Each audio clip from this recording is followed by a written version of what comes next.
Hi everyone, welcome back to your own academy, that is Achievers Academy. This side Nisha Sharma, your friend, your guide.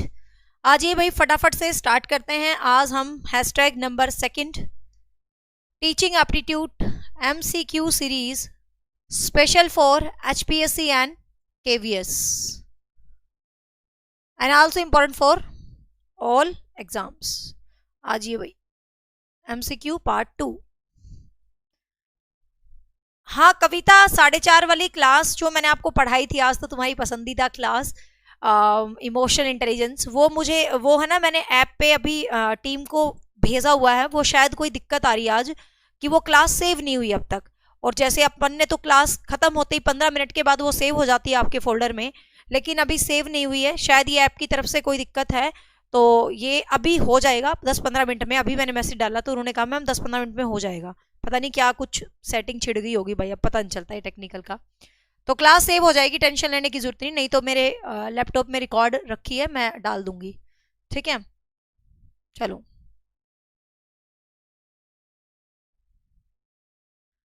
अरे भाई zoom हो जा.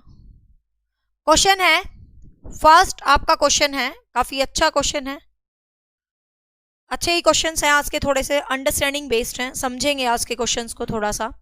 देखिएगा, a diagram speaks more than 1000 word. एक diagram 1000 शब्द बोलता है. क्या एक डायग्राम 1000 शब्द बोलता है? देखते हैं. ए डायग्राम स्पीक्स मतलब ये कहावत है कि एक चित्र 1000 शब्दों के बराबर है. कहने का मतलब आप डायग्राम बना के किसी चीज को समझाते हो तो वो इतना इफेक्टिव है कि जितना आप बोल बोल के 100 शब्दों में समझाओ. मतलब इसका कहने का ये मतलब है. ठीक है, हाँ जी बिल्कुल. ये क्लास HPSC और KVS प्लस DSSB जो पेपर 1 देंगे और जो भी टीचिंग एग्जाम्स है सबके लिए इक्वल इंपॉर्टेंस रखती है. ठीक है. The statement means that the teacher should, तो इसका मतलब क्या है? यूज डायग्राम इन टीचिंग, कि टीचर को डायग्राम्स यूज करने चाहिए टीचिंग में ढेर सारे. Speak more and more in the class, class में ज्यादा से ज्यादा बोलते रहना चाहिए. Use teaching ads in the class, कि क्लास के अंदर बहुत सारे टीचिंग एड्स को यूज करना चाहिए. या not speak too much in the class, और क्लास में बहुत ज्यादा नहीं बोलना चाहिए. अब आप खुद दिखाइए, ये लाइन एक मतलब एक स्टेटमेंट है, मतलब एक तरीके से दिखा रखी. कितनी अच्छे तरीका है क्वेश्चन को पूछने का कि एक चित्र 1000 शब्दों के बराबर है. इसका मतलब आप एक टीचिंग एड्स को यूज कर रहे हो तो वो आपकी टीचिंग को और भी ज्यादा इफेक्टिव और भी ज्यादा प्रभावशाली बना सकता है. तो आंसर रहेगा यहाँ पर 3. आपका आंसर रहेगा 3. Yes, very good. Next question पे चलते हैं. नेक्स्ट क्वेश्चन, ये ब्लर है, इनको छोड़ देते हैं. चलो, नेक्स्ट क्वेश्चन है. कक्षा में 3 बच्चे पोलियो से ग्रसित हैं. मतलब आपकी कक्षा है, उसमें 3 बच्चे हैं जिनको पोलियो से रिलेटेड कोई बीमारी है, मतलब उनको पोलियो हो रखा है 3 बच्चों को. और खेल की क्लास में उन्हें, तो कक्षा में मतलब एक खेल होने जा रहा है. ठीक है, तो उस क्लास में क्या करना चाहिए? वो पोलियो से जो अफेक्टेड बच्चे हैं, ये इंक्लूसिव एजुकेशन का क्वेश्चन है, तो क्या करना चाहिए उन बच्चों के साथ? ठीक है, हाँ देखिएगा. एक कोने में बैठना चाहिए ताकि वे खेल का आनंद ले सके. एक कोने में बैठना चाहिए ताकि वो खेल का आनंद ले सके. मतलब भाई जो पोलियो से ग्रसित बच्चे हैं उनको एक कोने में बिठा दो ताकि वो खेल का एंजॉय कर सकें. दूसरा है, अन्य बच्चों के साथ उचित खेलों में हिस्सा लेने की अनुमति होनी चाहिए. मतलब वो भी दूसरे बच्चों के साथ जो उचित खेल हैं, जो उनके लिए सही सुटेबल बढ़िया खेल हैं, उनके अंदर उनको हिस्सा मिलना चाहिए. केवल आंतरिक खेलों को ही हिस्सा बनाएं. मतलब जो इंडोर गेम्स हैं सिर्फ उसी की अनुमति उनको मिले, बाहर खेलने की अनुमति उनको ना मिले. कक्षा के सभी विद्यार्थियों के साथ खेलने के लिए जोर डालना चाहिए. अब ध्यान से देखिए, इस क्वेश्चन को कई बच्चे गलत करके आएंगे. क्वेश्चंस को हमें ना यहाँ समझना है. ये सीरीज इसलिए चलाई गई है कि क्वेश्चंस एग्जाम में गलत होने से बचें, क्योंकि आपको पता ऊपर से नेगेटिव मार्किंग है HPSC में. तो KVS students, you are lucky for this कि नेगेटिव मार्किंग नहीं है. But I feel very bad for HPSC students, क्योंकि देखो नेगेटिव मार्किंग होना बुरी बात नहीं है, लेकिन यहाँ पर एक गलत कंडीशन भी है 50% वाली. ये गलत बात है. मतलब मेरा मानना है कि दोनों में से एक चीज होती. भाई नेगेटिव मार्किंग कर देते कोई दिक्कत नहीं थी, हमें पढ़ने वाला बच्चा आगे चला जाता. लेकिन नेगेटिव मार्किंग के साथ जो ये कंडीशन लगाई है HPSC ने, 50% का क्राइटेरिया क्लियर होना चाहिए. ये मतलब बहुत ही बेतुकी सी बात है. मतलब दोनों में से एक चीज होती, या तो 50% होता नेगेटिव मार्किंग ना होती, या नेगेटिव मार्किंग होता 50% ना होता. ये दो काम बहुत खराब है. मतलब ठीक है, तो भाई पढ़ लो, ज्यादा से ज्यादा कोशिश करो, यहाँ गलतियां करो पेपर में ना करो. तो भाई देखो, अब कुछ बच्चे ये वाला आंसर कर देंगे, कक्षा में सभी विद्यार्थियों के साथ खेलना होना चाहिए, क्योंकि हम सोचते हैं इंक्लूसिव एजुकेशन है, सभी विद्यार्थियों के साथ खेलेंगे हम। लेकिन यहाँ पर देखो सभी विद्यार्थियों के खेलने के लिए जोर डालना चाहिए, तो जोर डालना चाहिए ये तो वैसे भी नेगेटिव सी स्टेटमेंट लग रही है। आपको बच्चों को ये देखो कि वो पोलियो से ग्रसित हैं, तो उनके लिए कौन से खेल सही हैं, उन सभी खेलों में उनको बहुत अच्छे तरीके से मतलब ध्यान रखना चाहिए, ठीक है। तो बहुत अच्छे तरीके से उन खेलों में उनको इन्वॉल्वमेंट दी जानी चाहिए। तो आंसर रहेगा भाई बी। आंसर क्या रहेगा? बी रहेगा। नेक्स्ट क्वेश्चन है, काफी अच्छा क्वेश्चन है, क्वेश्चन नंबर 22 हम देख लेते हैं। 22 नहीं है, मैंने वो क्वेश्चन सिलेक्ट करे हैं जिनमें कुछ समझाने का बनता है। बीच के क्वेश्चंस बहुत इजी थे, मतलब ऐसे मजा नहीं आता उनको पढ़ाने में, थोड़े स्टैंडर्ड क्वेश्चंस जिनमें कुछ समझे हम। एक शिक्षक को अपने छात्रों को प्रोत्साहित करने के लिए सीखने की योजना बनाते समय क्या ध्यान रखना चाहिए? मतलब एक अध्यापक है, ठीक है, एक अध्यापक को सीखने की प्रोत्साहन करना चाहिए। मतलब एक अध्यापक है, वो आपको सीखने के लिए प्रोत्साहन करना चाहता है। सपोज मैं आपको मोटिवेट कर रही हूँ, भाई आप सीखो, कुछ सीखो, ठीक है। तो पाठ योजना की सामग्री पर छात्रों की प्रतिक्रियाएं होनी चाहिए। तो मतलब क्या होना चाहिए, वो चीज है कि क्या होना चाहिए बच्चों के साथ, देखते हैं। पाठ योजना की सामग्री पर छात्रों की प्रतिक्रियाएं होनी चाहिए। मतलब जो भी करिकुलम वगैरह बनाया जाता है तो छात्रों का इंटरेक्शन जरूर होना चाहिए। भाई जो भी आप करिकुलम तैयार कर रहे हो, कुछ भी आप कर रहे हो, तो छात्रों का इंटरेक्शन क्या होना चाहिए भाई, वहां पर जरूर होना चाहिए, ठीक है, बिल्कुल होना चाहिए। आगे देखते हैं। पाठ योजना को पहले से निर्धारित तार्किक संरचना से विकसित किया जाना चाहिए। अब मेरी बात को ध्यान से सुनो। पाठ योजना, जो यूनिट प्लान होते हैं और जो इकाई प्लान होते हैं, उनको हम पहले से निर्धारित करके रखते हैं। लेकिन लेसन प्लान हम ऑन द स्पॉट भी क्रिएट कर लेते हैं according to the needs of student, ठीक है। स्टूडेंट्स की नीड्स के हिसाब से करते हैं हम पाठ योजना को, मतलब अकॉर्डिंग टू नीड। देखिए ये क्या बोल रहा है, क्वेश्चन को समझना। एक शिक्षक को अपने छात्रों को प्रोत्साहित करना है, स्टेटमेंट को समझो। यही हम पेपर में गलती करते हैं। देखो पाठ योजना, नो डाउट ये दोनों स्टेटमेंट पाठ योजना के लिए बिल्कुल ठीक है। भाई पाठ योजना आपने पहले से निर्धारित कर रखी है, एक लॉजिकल स्ट्रक्चर्ड है, तो आप बहुत बेटर वे में बच्चों को प्रेजेंट करेंगे। लेकिन ये आपका सेल्फ मोटिव है। Being a teacher this is good for you only, ठीक है, ये आपके लिए अच्छी है। लेकिन यहाँ तो आपको छात्रों को प्रोत्साहित करना है पाठ योजना बनाते हुए। तो छात्रों को कब प्रोत्साहित करेंगे? जब हम छात्रों के साथ प्रतिक्रिया करके उस पाठ योजना को बनाएंगे, ठीक है। ऐसे ही क्वेश्चंस को समझना है, यही तो घम चक्कर होता है टीचिंग एप्टीट्यूड के अंदर। यदि वो पूछता कि पाठ योजना से संबंधित कौन सी बात ठीक है, तो हम कहते भाई दोनों बात ठीक है, कोई दिक्कत नहीं है, बहुत मतलब दोनों आंसर ठीक है। लेकिन ये तो ये बोल रहा है भाई छात्रों को प्रोत्साहित करने के लिए सीखने की योजना उनके साथ आपको बनानी है।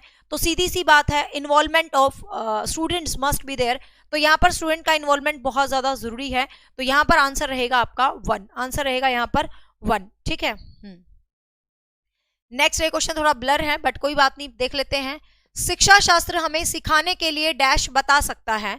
ये अच्छा क्वेश्चन है। जो पेडागोजी होती है, जो शिक्षा शास्त्र है, मतलब जो पेडागोजी है वो क्या बता सकती है, मतलब उससे हम क्या देखते हैं, मतलब क्या हमें सिखाती है। टीचिंग एप्टीट्यूड, टीचिंग पेडागोजी क्या सिखाती है, ध्यान से देखिए क्या सिखाती है। वो क्या सिखाती है, किस तरह सिखाती है, कब हुआ ये काम, कैसे हुआ, ये सिखाती है। तो फटाफट बताओ क्या सिखाती है, किस तरह सिखाती है, कब, कैसे, क्यों, ये सब चीजें सिखाती है। तो आपको पता है शिक्षा शास्त्र मतलब पेडागोजी। तो what the mean of pedagogy? Pedagogy का मतलब होता है कि हाउ टू टीच, किस तरह से, कब टीच करना है, ठीक है। क्या टीच करना है नहीं होता, क्या is not included in pedagogy, क्या नहीं होता हमेशा, कैसे होता है, ठीक है। कैसे, कब, कितना टीच करना है ये होता है। क्या ऑफिशियली रूप से इन्वॉल्व नहीं है पेडागोजी के अंदर। तो सेकंड और थर्ड ये दोनों होते हैं। तो सेकंड और थर्ड, ऑप्शन नंबर डी आपका क्या रहेगा, राइट आंसर रहेगा। ऑप्शन नंबर डी आपका क्या रहेगा, राइट आंसर रहेगा, ठीक है। नेक्स्ट है, व्यक्तिगत प्रोफाइल को कैसे उपयोगी रखा जा सकता है। व्यक्तिगत मतलब आपकी पर्सनल प्रोफाइल है, आपकी व्यक्तिगत प्रोफाइल है। व्यक्तिगत मतलब पर्सनल, ठीक है, व्यक्तिगत मतलब पर्सनल। अन्नू काद्यान और भी इंग्लिश के स्टूडेंट है, कल 12 बजे हाजिर रहना। इंडियन राइटिंग का एक कंप्लीट टेस्ट होगा यूट्यूब प्लस ऐप पर साथ साथ, ठीक है, क्योंकि वहां इंडियन राइटिंग कंप्लीट हुई है आज, तो कल टेस्ट साथ ही चला देते हैं, देखती हूँ तुम भी कितना पढ़ रहे हो, ठीक है। तो कल 12 बजे इंग्लिश का हर स्टूडेंट हाजिर मिले मुझे। यूट्यूब पे भी क्लास चलेगी 12 बजे, एमसीक्यूज करवाऊंगी ढेर सारे इंडियन राइटिंग के। चलो नेक्स्ट है, व्यक्तिगत प्रोफाइल को कैसे उपयोगी रखा जा रहा है, कि व्यक्तिगत जो प्रोफाइल है उसको कैसे उपयोगी रखा जा रहा है उसको देखते हैं। यह बाद में विद्यार्थियों के माता पिता को उनकी प्रगति के बारे में शिकायत करने में मदद करेगा कि भाई तेरा बच्चा बड़ा निकम्मा है, और ये शिकायत करने में आपको बहुत ज्यादा काम करेगा। क्या एक अध्यापक का कर्तव्य है माता पिता के आगे शिकायत लगाना बच्चे की? शिकायत word is not the right way. यदि ये होता कि वो आगे अब उसके माता पिता को उस बच्चे की प्रगति को देने में सहायक होगा, तो हम इसको पॉजिटिव आंसर कंसीडर कर लेते, ठीक है। बट शिकायतें नहीं लगा सकते हम आजकल, है ना। एक बच्चे को एक टीचर ने बोल दिया अरे पागल है क्या तू, तो उसके पेरेंट्स आ गए, तूने मेरी बच्ची को पागल कैसे बोल दिया, तो ऐसे तुम शिकायत नहीं लगा सकते भाई, ठीक है ना। हाँ, तो मतलब आपका वन आंसर यहाँ पर नहीं हो सकता है, वन आंसर आपका यहाँ पर नहीं हो सकता है। अंश रखो इसे, इसमें कमेंट्स दिख रहे हैं मुझे। नो, उठा के ले जाना, कमेंट में यही देखती हूँ, वहां नहीं देखती। हाँ, गो, ठीक है। तो इसके बाद विद्यार्थियों में माता पिता को उनकी प्रगति के बारे में शिकायत नहीं कर सकते। यह औपचारिक और अनौपचारिक दोनों का आकलन करता है, मतलब ये फॉर्मल और इनफॉर्मल दोनों को असेस करता है। आपकी जो एक प्रोफाइल बनी है वो फॉर्मल इनफॉर्मल दोनों को असेस करता है। तो ये यहाँ पर आंसर रहेगा 2। इजी इंग्लिश लिटरेचर नोट्स, शायद आप ऐप के ऊपर क्लास को ढंग से नहीं सुनते। मैंने क्या बोला कि आज हमने वो इंडियन राइटिंग कंप्लीट करे हैं जो according to HPSC syllabus given है। सबसे पहले एचपीएससी का पेपर है ना, तो मैंने क्या बोला था कि इस महीने में 15-20 जनवरी तक सबसे पहले मैं वो राइटर्स पढ़ाऊंगी जो एचपीएससी में आ रहे हैं, और जैसे ही एचपीएससी के राइटर खत्म हो जाएंगे उसके बाद हम रिमेनिंग सारा कंटेंट लिटरेचर का पढ़ने वाले हैं। आई थिंक आप क्लास को ध्यान से नहीं सुनते हो और लिख रहे हो कि इंडियन राइटिंग तो और भी है, मुझे भी पता है बहुत सारे हैं, लेकिन पहले हम वो पढ़ रहे हैं ना जो एचपीएससी के सिलेबस में है। जिनका पेपर पास है पहले उन पे फोकस करेंगे ना। टीजीटी इंग्लिश का तो पता नहीं कब होएगा, कितनी देर में होएगा, और फरवरी तक तो मैं पूरा ही लिटरेचर खत्म करवा दूंगी, बट सबसे पहले हम 20 जनवरी तक वो करेंगे जो एचपीएससी का सिलेबस है, ठीक है ना। उसके बाद आपके सारे रिमेनिंग हो जाएंगे, इतना पढ़ा दूंगी लिटरेचर में टेंशन ना लो। हाँ, तो औपचारिक और अनौपचारिक दोनों का आकलन करता है, तो आंसर आपका यहाँ पर केवल सेकंड रहेगा, केवल सेकंड। इसका मतलब आंसर यहाँ पर रहेगा 2, ठीक है। आंसर यहाँ पर रहेगा भाई 2, क्लियर। नेक्स्ट है, निम्नलिखित में से किसको भारत में बहुभाषावाद की सकारात्मक विशेषताओं के रूप में माना जा सकता है। मतलब बहुभाषावाद का मतलब होता है मल्टी लैंग्वेज, मल्टीलिंग्वा, मल्टी लैंग्वेज। तो आपको ये बताना है कौन सी ऐसी स्टेटमेंट है जिसको मल्टी लैंग्वेज के रूप में हम कंसीडर कर सकते हैं, कौन सी ऐसी स्टेटमेंट है जिसको हम मल्टी लैंग्वेज के रूप में कंसीडर कर सकते हैं, तो वो चीज आपको देखनी है। देखते हैं, यह भारतीय समुदायों में कई भाषाओं की स्वीकृति को प्रोत्साहित करता है। भारत में बहुभाषावाद को सकारात्मक विशेषताओं के रूप में मानेंगे, मतलब कौन सी पॉजिटिव विशेषता है, ठीक है। तो कौन सी पॉजिटिव विशेषता है ये देखते हैं। तो यह भारतीय समुदायों में कई भाषाओं की स्वीकृति करती है, बिल्कुल ठीक है भाई, 100% सही है। बहुभाषावाद एक व्यक्ति को केवल हिंदी की ओर प्रभावित करता है, ये गलत है। बहुभाषावाद है तो मल्टी लैंग्वेज है, तो जब मल्टी लैंग्वेज है तो हाउ कैन यू से कि हिंदी की तरफ ही प्रभावित करता है, ठीक है। तो ऐसा तो आप नहीं कह सकते। अगला है, यह बच्चों को विभिन्न क्षेत्रीय भाषाओं से बचने और अंग्रेजी पर ध्यान केंद्रित करने के लिए प्रोत्साहित करता है। कि बहुभाषावाद कहता है कि बोर क्षेत्रीय भाषाएं मत बोलो, बस अंग्रेजी पढ़ो, ऐसा भी नहीं कहता। बहुभाषा मतलब बहुभाषा, मतलब सारी भाषाएं। तो यहाँ पर ये भी आपका आंसर नहीं रहेगा, तो आंसर रहेगा केवल 1, ठीक है। आंसर रहेगा केवल 1। तो आपको ऑप्शन चेक करना है। ये ऐसे क्वेश्चन मैंने क्यों लिए हैं, जो कि सीधे आंसर वाले क्वेश्चन नहीं आते हैं आजकल एग्जाम्स में। जो अच्छे लेवल के एग्जाम होते हैं वो ऐसे टाइम कंज्यूमिंग क्वेश्चन क्रिएट करता है, ठीक है ना, कि आप सीधा एक आंसर को ऐसे नहीं टिक करते हो।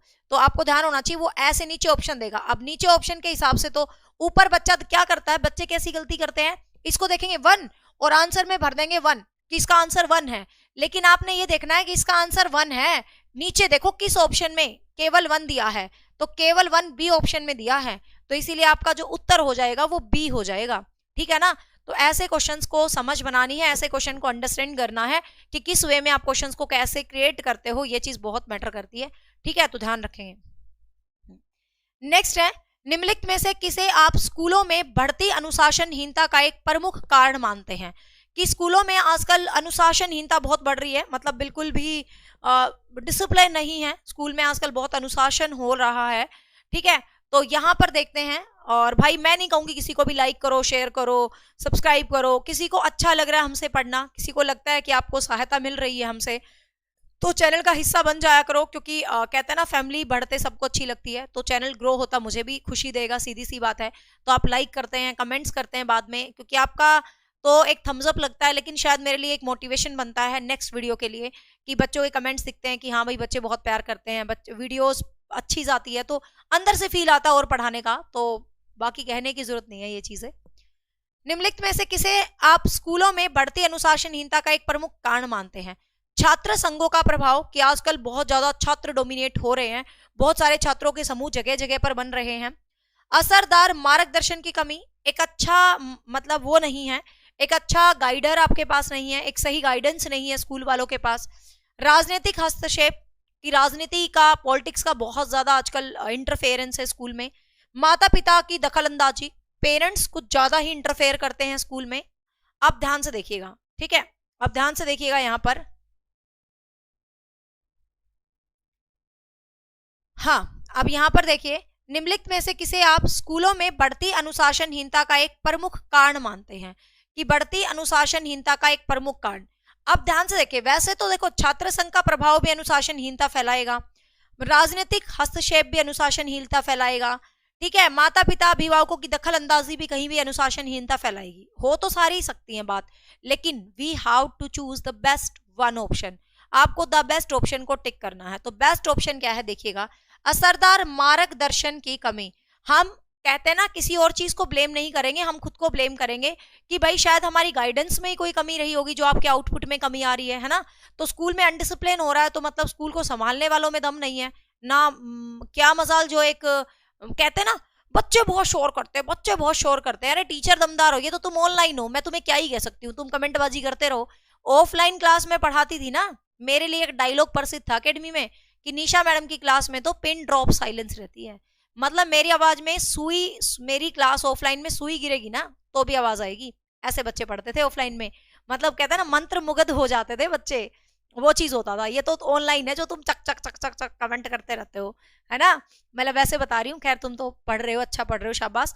बट जनरल बता रही हूँ कि कई बार अननेसेसरी भी कमेंट्स चलते रहते हैं, तो वो चीज ऑफलाइन में कभी नहीं होती थी। तो भाई आपका गाइड अच्छा होना चाहिए, यदि आपका गाइड अच्छा है तो आपको मजा आएगा पढ़ने पढ़ाने का। And this side Nisha Sharma, your friend and your guide.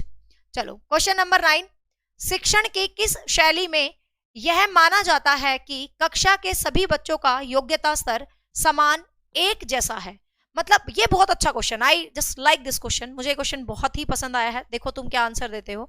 हाँ देखिए, शिक्षण की किस शैली में यह माना जाता है कि कक्षा के सभी बच्चों का योग्यता स्तर समान एक जैसा होना चाहिए। मतलब शिक्षण की ऐसा कौन सा स्किल है, शिक्षण की ऐसी कौन सी विधा है जहां पर आपको ये लगेगा कि सभी बच्चों का जो योग्यता का लेवल है वो इक्वल होना चाहिए। सभी बच्चों की योग्यता के जो लेवल है वो क्या होने चाहिए भाई, इक्वल होना चाहिए। सभी वस्तुएं, सभी घटनाएं, सभी का लगभग क्या होना चाहिए, समान अर्थ होना चाहिए, सभी चीजें लगभग इक्वल होनी चाहिए। तो ये कौन सी ऐसी चीज है जिसमें ये चीज होती है? तो देखते हैं कौन सी ऐसी चीज है।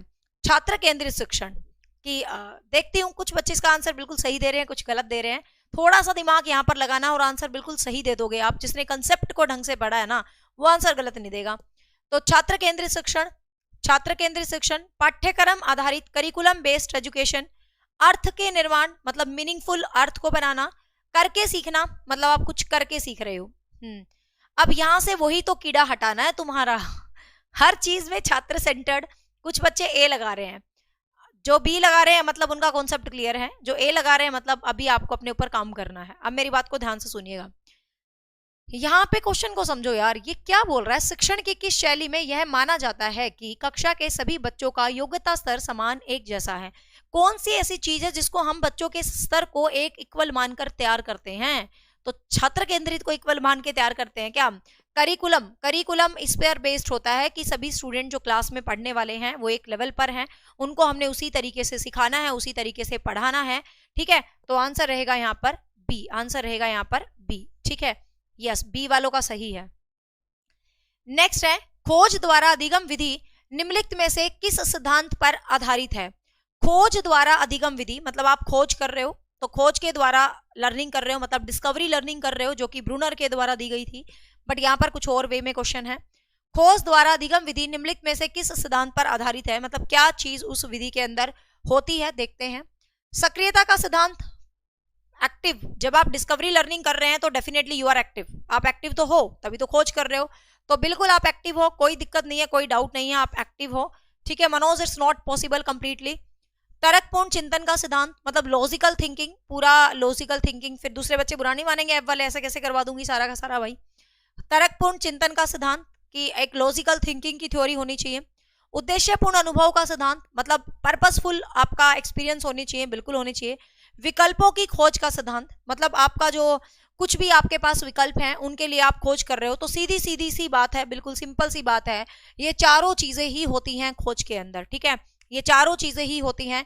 तो ऑप्शन रहेगा 1, 2, 3 एंड 4, ऑप्शन नंबर बी, ठीक है, yes 1, 2, 3 and 3, option number B is a right answer. Next देखिएगा, सहकारी अधिगम विधि का उपयोग करके कक्षा में अध्यापक द्वारा कौन से सकारात्मक परिणाम प्राप्त किए जा सकते हैं। ये कल ही पढ़ाया था हमने, कोऑपरेटिव लर्निंग पूरा डिटेल में, तो बहुत ही आसान सा क्वेश्चन है, फटाफट से इसका आंसर दे दीजिए। ये कह रहा है भाई कोऑपरेटिव लर्निंग का उपयोग करके कक्षा में अध्यापक द्वारा कौन से सकारात्मक रिजल्ट प्राप्त किए जा सकते हैं। देखिए, तो कोऑपरेटिव लर्निंग में शैक्षणिक लाभ होता है, बिल्कुल होता है, एक दूसरे के साथ मिलकर पढ़ते हैं। मुझे ये समझ नहीं आता कि भाई अंग्रेजी भाषी तुम्हें क्या हो गया है, क्या तुम्हारे अंदर इतनी अंडरस्टैंडिंग, मैं हर वर्ड को इंग्लिश में बोल रही हूँ, हर वर्ड को कोऑपरेटिव लर्निंग बोल रही हूँ, एजुकेशनल एफिशिएंसी बोल रही हूँ, हर शब्द को मैं मिक्स मैच करके समझा रही हूँ, इतनी तो समझ बनाओ, मतलब इतने बिल्कुल ऐसे मत बनो कि you are from London and America, you don't know our mother tongue, इतना मत रिएक्ट करो भाई, थोड़ा समझो चीजों को, ठीक है। सामाजिक विकास, सोशल डेवलपमेंट बिल्कुल होता है कोऑपरेटिव लर्निंग में, सोशल डेवलपमेंट तो बहुत अच्छे लेवल पे होता है। बेहतर अंतरव्यक्तिक संबंध मतलब एकदम बढ़िया इंटरेक्शंस होते हैं, बिल्कुल होते हैं, तो तीनों ही चीजें होती हैं भाई कोऑपरेटिव लर्निंग के अंदर, 1, 2 एंड 3, तो आंसर रहेगा आपका डी, आंसर रहेगा आपका डी। नेक्स्ट है, समूह अधिगम उपागम में कक्षा में अध्यापक द्वारा कौन से कार्य किए जाते हैं, ठीक है, समूह अधिगम उपागम में कक्षा में कौन से कार्य अध्यापक के द्वारा किए जाते हैं। देखते हैं अध्यापक क्या करता है भाई समूह में। समूह का निर्माण करना मतलब एक ग्रुप को क्रिएट करना, बिल्कुल ठीक है, ग्रुप क्रिएट होता है, कोई डाउट नहीं है यहाँ पर, बिल्कुल अच्छे से ग्रुप क्रिएट होता है। समूह में संप्रेषण में बाधा उत्पन्न करना मतलब कम्युनिकेशन में डिफिकल्टीज आती हैं, ऐसा नहीं है, जब ग्रुप बन जाता तो इट डजंट मीन कि कम्युनिकेशन में आपको प्रॉब्लम्स आती हैं, ऐसा नहीं है। समूह में अधिगम परिणामों को समेकित करना कि जो अधिगम के जो रिजल्ट होते हैं इनको इंक्लूजन करना, बिल्कुल होता है, लेकिन बाधा उत्पन्न नहीं होती है भाई, तो 1 और 3 रहेगा सही उत्तर, 1 और 3, 1 और 3, 1 और 3, ये रहा, ठीक है, 1 और 3, तो 1 और 3 आंसर नंबर रहेगा आपका डी, आंसर नंबर रहेगा डी, ये सब सही उत्तर कर रहे हैं, उत्तर तो कोई कर ही नहीं रहा, आंसर करा करो भाई। चलो नेक्स्ट है, टीचिंग लर्निंग प्रक्रिया के लिए रचनात्मक दृष्टिकोण की विशेषता निम्नलिखित में से कौन सी है। टीचिंग लर्निंग प्रक्रिया के लिए मतलब टीचिंग लर्निंग प्रोसेस में रचनात्मक दृष्टिकोण मतलब कंस्ट्रक्टिव अप्रोच निम्नलिखित में से कौन सी है, मतलब टीचिंग लर्निंग में आपका जो कंस्ट्रक्टिव अप्रोच है वो कौन सी है। कंस्ट्रक्टिव अप्रोच होता है कुछ करना, खुद से मतलब कुछ करना इस तरीके से, तो ध्यान शिक्षा पर है, शिक्षण पर नहीं। बहुत अच्छा स्टेटमेंट है कि your focus is education not teaching, मतलब पढ़ाना नहीं, क्या सीख रहे हैं बच्चे उस पर फोकस होता है, बिल्कुल होता है भाई, ठीक है, उस पर फोकस होता है, बिल्कुल होता है, क्योंकि ध्यान शिक्षा पर है, शिक्षण पर नहीं। बहुत अच्छा पॉइंट है ये, कई बार हम इसको एलिमिनेट कर जाएंगे कि भाई ये क्या है, शिक्षा पर तो ध्यान होता ही है, तो हम इसको एलिमिनेट करके भाग जाएंगे। Okay I will try Manoj. तो यदि हम क्या बोलते हैं भाई हम इसको एलिमिनेट करके भागेंगे, ऐसा होता ना, हम इसको एलिमिनेट कर देंगे, लेकिन ध्यान से देखो कंस्ट्रक्टिव अप्रोच के अंदर टीचिंग मैटर नहीं करती, लर्निंग मैटर करती है, बच्चा खुद करता है, तो ये स्टेटमेंट बिल्कुल बिल्कुल सही स्टेटमेंट है। छात्र अपने स्वयं के अनुभव का अर्थ बनाते हैं, बच्चे अपने एक्सपीरियंस से मीनिंग बनाते हैं, बिल्कुल ठीक है। गतिविधियां इंटरेक्टिव और छात्र केंद्रित होती हैं, बिल्कुल ठीक है, तीनों ही ऑप्शन बिल्कुल ठीक है, और ऑप्शन नंबर बी के अंदर तीनों के तीनों ऑप्शन हैं, तो आंसर रहेगा यहाँ पर बी, आंसर आपका रहने वाला है बी, ठीक है। नेक्स्ट है, निम्नलिखित में से कौन सा प्याजे के संज्ञानात्मक विकास के सेंसोरी मोटर स्टेज की विशेषताएं हैं, जो कि कॉग्निटिव डेवलपमेंट अपने सिलेबस में है, तो I have included this question also, ठीक है। निम्नलिखित में से कौन सा प्याजे के संज्ञानात्मक विकास की सेंसोरी मोटर चरण की विशेषताएं हैं, तो वो आपको बताना है कौन सी विशेषताएं हैं। देखते हैं। सेंसोरी मोटर सबको पता है, प्याजे की पहली अवस्था। वस्तुनिष्ठ वास्तविकता का कोई विचार नहीं होता, मतलब उनको ऑब्जेक्टिविटी का कोई ज्यादा लेना देना नहीं होता कि बच्चों के लिए कोई इतना मैटर नहीं करता बड़ा कि हर चीज को ऑब्जेक्टिविटी के साथ समझे, तो ये बिल्कुल ठीक है। कोई भाषा कोई विचार बच्चों में इतना ज्यादा नहीं होता, ऐसे ही सेल्फलेस क्रियाएं करता रहता है। खुफिया मोटर एक्टिविटीज करता, खुफिया मतलब hidden activities, hidden activities in the sense वही है ऑब्जेक्ट परमानेंसी कि कोई चीज छिपा दी, बच्चे को उसका पता चल गया, ठीक है, तो ये जो चीज है, ठीक है, तो खुफिया संबंधित मोटर एजेंसी, तो आंसर रहेगा यहाँ पर 3। कोई बात नहीं, और बचा है तो कल देख लूंगी, क्यों टेंशन ले रहे हो। तो ये तीनों ही स्टेटमेंट बिल्कुल ठीक है। बताओ कौन सा बचा है, यही कमेंट करो। डी, तो मतलब आंसर रहेगा यहाँ पर डी है, ठीक है, तो यहाँ पर क्या रहेगा, आंसर रहेगा यहाँ पर आपका डी, ठीक है।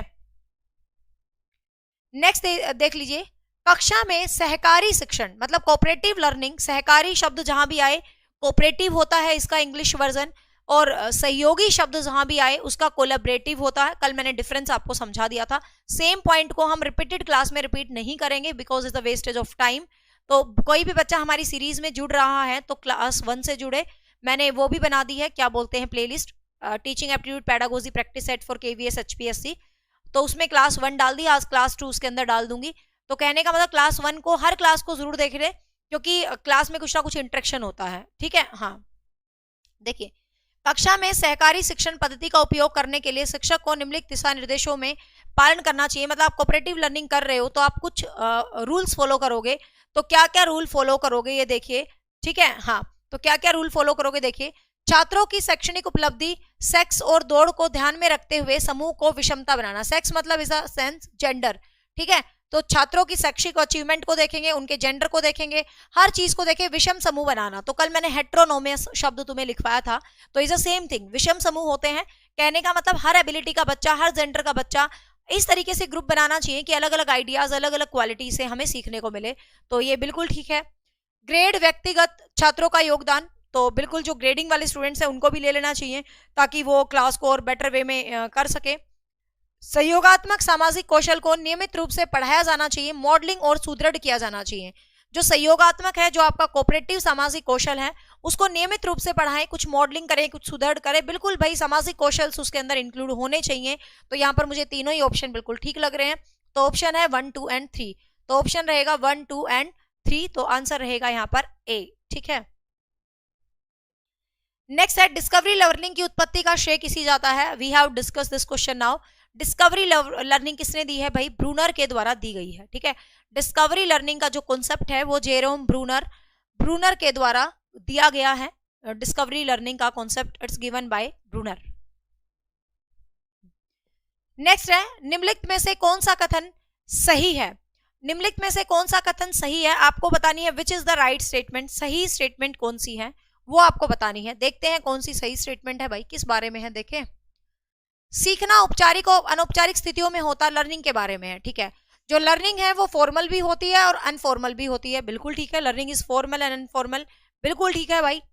सीखना व्यवहार को संशोधित और परिवर्तित करना है, जो आपकी लर्निंग होती है ये आपके व्यवहार को मॉडिफाई करता है, बिल्कुल 200% मॉडिफाई करता है। ध्यान से सुनिएगा, यदि आपके व्यवहार में परिवर्तन नहीं हो रहा है तो आप सीख ही नहीं रहे, है ना। यदि आपको इस सीरीज में कुछ ऐसा फील ही नहीं हो रहा है, यार मजा आ रहा है, क्वेश्चंस कर रहे हैं, थोड़ा माइंड सेट हो रहा है क्वेश्चंस को करने के लिए एग्जाम में, तो इसका मतलब आप में चेंज आ रहा है, थोड़ा सा आप सीख रहे हो, आपका दिमाग बदल रहा है, तो डेफिनेटली आप लर्न कर रहे हो। यदि इफ यू फील ना यार, तो मतलब यू आर नॉट कनेक्टेड, आप सही लर्न नहीं कर रहे, आप ये मान के चले। तो और व्यवहार में जो परिवर्तन होता है, ध्यान रखेंगे, वो भी स्थायी होता है। लर्निंग का मतलब ही होता है स्थायी परिवर्तन। यदि स्थायी परिवर्तन आपके बिहेवियर में हो रहा तभी सही लर्निंग हो रही है, अस्थायी परिवर्तन लर्निंग नहीं होता, ये भी ध्यान रखना। सीखना पर्यावरण के साथ बातचीत करने की एक प्रक्रिया है, बिल्कुल सीखना ही just like we interact with the nature, जैसे हम नेचर के साथ इंटरेक्ट करते हैं वैसे ही लर्निंग होती है। Learning is a kind of interaction without any doubt. तीनों की तीनों सिचुएशंस, तीनों की तीनों बिल्कुल सही है, 1, 2 एंड 3, तीनों की तीनों बिल्कुल सही हैं, ठीक है। नेक्स्ट देखिएगा, कौन सा अधिगम उपागम एक विशेष छोटे समूह का उपागम है जिसमें लोकतांत्रिक प्रक्रिया, व्यक्तिगत जवाबदेही, समान अवसर, सामूहिक पारितोषिक निहित होता है। ये क्या कह रहा है देखिएगा, कौन सा अधिगम का ऐसा अप्रोच है जिसमें एक विशेष, यहां से देखो, छोटा समूह, एक स्मॉल ग्रुप होता है, ठीक है, एक स्मॉल ग्रुप होता है। एक अधिगम उपागम मतलब लर्निंग की ऐसी कौन सी अप्रोच है जिसके अंदर एक छोटा समूह होता है। एंड डेमोक्रेटिक प्रोसेस है, मतलब डेमोक्रेटिक प्रोसेस मतलब जो प्रक्रिया है वो सब मिलके कर रहे हैं। कितना मतलब अच्छे से क्वेश्चन बनाया है ना, जिन्होंने कॉन्सेप्ट समझा है, मतलब ही नहीं है, आप गलत कर दो, ठीक है। हाँ, व्यक्तिगत जवाबदेही है, इंडिविजुअल जवाबदेही होता है, याद आ रहे हैं ना एक एक पॉइंट पढ़ाए हुए, इंडिविजुअल जवाबदेही होती है। समान अवसर और सामूहिक परितोषिक, एक एक वर्ड मैंने तुम्हें विशेषताओं में लिखवाया था, एक एक शब्द। जब मैंने तुम्हें कोऑपरेटिव लर्निंग करवाया तो ध्यान होना चाहिए, मैंने तुम्हें एक एक शब्द लिखवाया था। सबसे पहला ये छोटे समूह में करवाई जाती है, दूसरी एक डेमोक्रेटिक प्रोसेस है, सब मिलके करता है। तीसरा पॉइंट याद रख लो, इसमें इंडिविजुअल जवाबदेही होती है। और चौथा पॉइंट, इसमें समान अवसर होते हैं, अपॉर्चुनिटी समान होती हैं। लेकिन ये लास्ट पॉइंट भी लिखवाया था कि पारितोषिक दिया जाना चाहिए, तो सामूहिक दिया जाना चाहिए। अब समझ आया, क्लास में बोला हुआ एक एक शब्द क्वेश्चन बन के कैसे आता है, ठीक है, ध्यान से सुना करो। तो ये कोऑपरेटिव लर्निंग है, ठीक है। ये कैसी लर्निंग है भाई, कोऑपरेटिव लर्निंग है। यस, पर्सनल अकाउंटेबिलिटी लिखवाया था। नेक्स्ट है, वाक्य स्तर पर लेखन गतिविधि के अंतर्गत क्या आता है। वाक्य स्तर पर लेखन गतिविधि के अंतर्गत क्या आता है, कल ही पढ़ा था ना एचपीएससी में ये कोऑपरेटिव लर्निंग, कल या परसों, हाँ, और केवी में भी। वाक्य स्तर पर लेखन गतिविधि के अंतर्गत क्या आता है, मतलब भाई तुम ये बताओ, जो ऐप वाले स्टूडेंट देख रहे हैं क्वेश्चंस कैसे लग रहे हैं, सोल्व हो पा रहे हैं, नहीं हो पा रहे हैं, फटाफट बताओ। वाक्य स्तर पर लेखन गतिविधि के अंतर्गत, और बाकी बताओ भाई सोल्व हो पा रहे हैं, नहीं हो पा रहे क्वेश्चन। वाक्य स्तर पर लेखन गतिविधि के अंतर्गत क्या आता है, तस्वीरों के लिए शीर्षक, मीनू खरीदारी की सूची। देखो वाक्य स्तर पर आपको कुछ मतलब सेंटेंस वगैरह बनाने हैं, मतलब कुछ सेंटेंस करना है, कुछ इस तरीके से कुछ क्रिएशंस करना है, मतलब कुछ सेंटेंस, कुछ क्रिएशंस लाइक कुछ करना है। तो वाक्य स्तर पर मतलब आपको कुछ बच्चों को सेंटेंस वगैरह लिखने सिखाने हैं लाइक, तो उस गतिविधि के अंतर्गत क्या आता है, तस्वीरों के लिए शीर्षक, मतलब बच्चों के सामने आपने पिक्चर्स रख दी और आप कहो भाई जो जो पिक्चर्स तुम्हें नजर आ रही है ना, आप उन पिक्चर्स पर वो लिख दो, कुछ ना कुछ लिख दो, मतलब कुछ ना कुछ सेंटेंस लिख दो। आप उन पिक्चर्स पर कुछ ना कुछ सेंटेंस लिख दो, कुछ ना कुछ शीर्षक लिख दो, तो डेफिनेटली आपका लर्निंग यहाँ पर बेस्ट हो रहा है वाक्य वाला। मीनू खरीदारी की सूची, यार मीनू से कौन सा तुम्हारा वाक्य स्ट्रॉन्ग हो रहा है। मीनू तुम गए कढ़ाई पनीर, दाल मखनी, शाही पनीर, पनीर बटर मसाला, मिक्स वेज, और शक्लें देखी यार, इतने रेट बढ़ गए, पहले तो 240 की प्लेट हुआ करती है, अब तो 350 की होगी यार, जमाना कितना बदलता जा रहा है, ठीक है ना। तो मतलब यहाँ पर आपको क्या है ध्यान रखना है, तो तस्वीरों के लिए शीर्षक, इससे आपका बच्चों का वाक्य बढ़ेगा।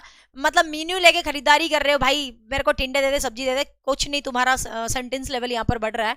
तो केवल 1 रहेगा इसका आंसर, केवल 1 रहेगा, आंसर रहेगा सी, ठीक है, आंसर रहेगा सी। बाकी मैं ट्राई करूंगी, अगले वीक से बाइलिंगुअल क्वेश्चन शुरू हो जाएंगे। I feel the feeling of English medium students, है ना। नेक्स्ट है, देखिएगा, निम्नलिखित में से कौन सी बोलने की गतिविधियों का उपयोग मुक्त संचार के लिए किया जाता है। मतलब फ्री कम्युनिकेशन के लिए कौन सी गतिविधियां हैं जिसको हम फ्री कम्युनिकेशन, मतलब एक तरह से मतलब मुक्त संचार, फ्रीली कम्युनिकेशन में हम किस विधा को यूज करते हैं। When you are free to communicate with each other, तो किस विधा को हम यूज करते हैं, देखते हैं। एक कहानी को फिर से लिख दो, मतलब एक कहानी को फिर से लिखना, मतलब आप एक कहानी को लिख रहे हो और आप चुपचाप पढ़ रहे हो। अब आप ध्यान से देखियो, आप चुपचाप पढ़ रहे हो तो you are not doing the free communication, है ना। चुपचाप पढ़ रहे हो, अपने मन मन में पढ़ रहे हो, लेकिन एक कहानी को लिख रहे हो, तो कहानी लिखते हुए आप सच में कम्युनिकेट कर रहे हो। कहानी में ये था, कहानी में ये था, कहानी में ये था, और उस कहानी को आप सच में कम्युनिकेट कर रहे हो। तो एक फ्री कम्युनिकेशन, एक कहानी लिखना होता, चुपचाप पढ़ना इज नॉट फ्री कम्युनिकेशन। तो आंसर रहेगा केवल 1, ठीक है, आंसर रहेगा केवल 1। And the last question, 20 question हम पर डे डिस्कस करेंगे, मैंने फिक्स कर लिया है 20 क्वेश्चंस, ठीक है। डेली हम 20 अच्छे क्वेश्चंस लाएंगे, साथ में कोशिश करूंगी बाइलिंगुअल कंटेंट करवाने की, क्योंकि थोड़ा टाइम लगता है बाइलिंगुअल, क्योंकि मैं थोड़ी एक्चुअली पहले पढ़ती रहती थी, तो मैं ज़्यादा हिंदी भाषी किताबें बहुत पढ़ती थी, मेरे को शौक था, बट मैं कंटेंट जो पढ़ाती हूँ वो मिक्स मैच ही पढ़ाती हूँ, but still I will arrange the questions in English. मंगवा लिया मैंने इंग्लिश वाली किताबें, ठीक है, तो इंग्लिश में भी आपको क्वेश्चंस मिलेंगे मंडे से। चलो, मिक्स मैच लाया करूंगी, मतलब हिंदी इंग्लिश में। निम्नलिखित में से कौन सा कक्षा में बच्चों के बीच पूछताछ कौशल को बढ़ाने के लिए दिशा निर्देश है। पूछताछ कौशल का मतलब क्या होता है, पूछताछ, पूछताछ को क्या बोलते हैं, इंक्वायरी, ठीक है। इंक्वायरी काइंड ऑफ स्किल आप बच्चों में बढ़ाना चाहते हैं कि भाई इंक्वायरी स्किल्स बच्चों में बढ़ाएंगे तो कैसे बच्चे कैसे, मतलब पूछताछ in the sense not inquiry, is the kind of questioning, मतलब क्वेश्चन आंसर, ठीक है। तो क्वेश्चन आंसर टाइप वाला जो है इंक्वायरी, इसको हम क्वेश्चन आंसर टाइप वाली इंक्वायरी बोलेंगे, ठीक है। क्वेश्चनिंग वाली इंक्वायरी। कौशल को बढ़ाने के लिए क्या कहेंगे, सही उत्तर के साथ चर्चा रोके। ये क्या बोल रहा है भाई, देखें, निम्नलिखित में से कौन सा कक्षा में बच्चों के बीच पूछताछ कौशल बढ़ाने के लिए दिशा निर्देश है, मतलब पूछताछ कौशल को आपको बढ़ाना है, तो सही उत्तर पर चर्चा रोके। यार आप रोकोगे चर्चा को तो बच्चे कैसे कम्युनिकेट करेंगे, बच्चे कैसे पूछताछ करेंगे, तो आप रोकोगे थोड़ी ना, तो ये आंसर तो नहीं होगा। अगला देखते हैं, डाइवर्जेंट प्रश्नों को प्रोत्साहित करें। डाइवर्जेंट आपको पता ही है, डाइवर्जेंट होता है जब आप डिफरेंट डिफरेंट वे से चीजों को समझ रहे हो और सीख रहे हो, तो डेफिनेटली डाइवर्जेंट थिंकिंग से कम्युनिकेशन आपका जो स्किल्स है वो बहुत ज्यादा अच्छे तरीके से बाहर आते हैं क्वेश्चनिंग के, तो बिल्कुल डाइवर्जेंट पर्सन होने चाहिए। मॉडल अच्छा सवाल कौशल, मतलब अच्छे अच्छे क्वेश्चंस पूछे, बिल्कुल पूछे। उत्साहजनक, मतलब एक ऐसी क्यूरियोसिटी वाली, जिज्ञासाएं वाली चीजें बच्चों से पूछे, तो डेफिनेटली यार जिज्ञासा वाली चीज बच्चों से पूछोगे तो क्वेश्चनिंग करेंगे वो फटाफट से।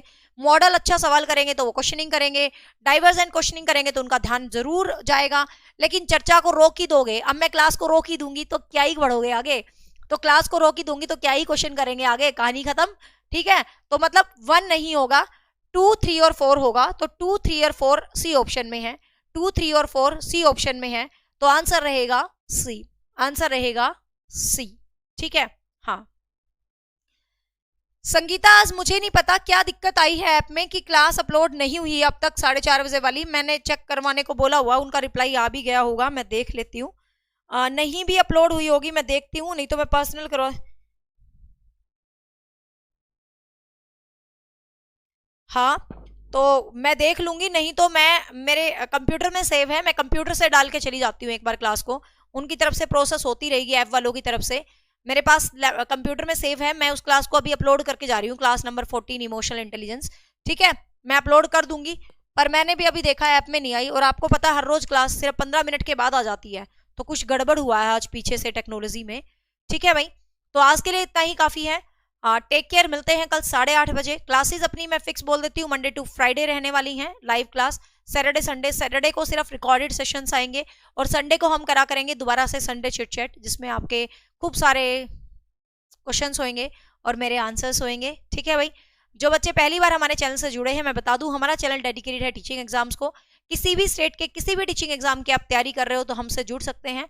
बाकी टीचिंग एप्टीट्यूड का लाइव बैच चल रहा है 4:30 से 6 बजे तक, केवीएस और एचपीएससी दोनों बैचेस में, और बाकी all batches avail on achievers academy app, और यूट्यूब पर बहुत सारी क्लासेस हैं पहले भी, और रेगुलर 2 सेशंस में लेती रहूंगी, 1 of English literature and second is teaching aptitude, ठीक है।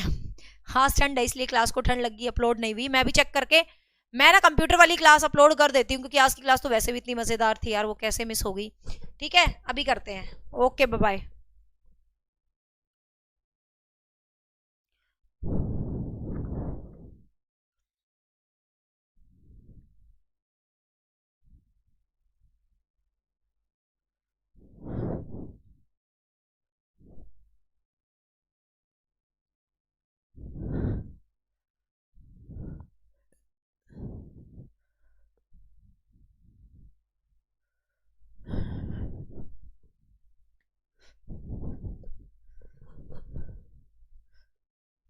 Hello everyone, welcome back to your own academy, that is Achievers Academy. This side Nisha Sharma, your friend, your guide.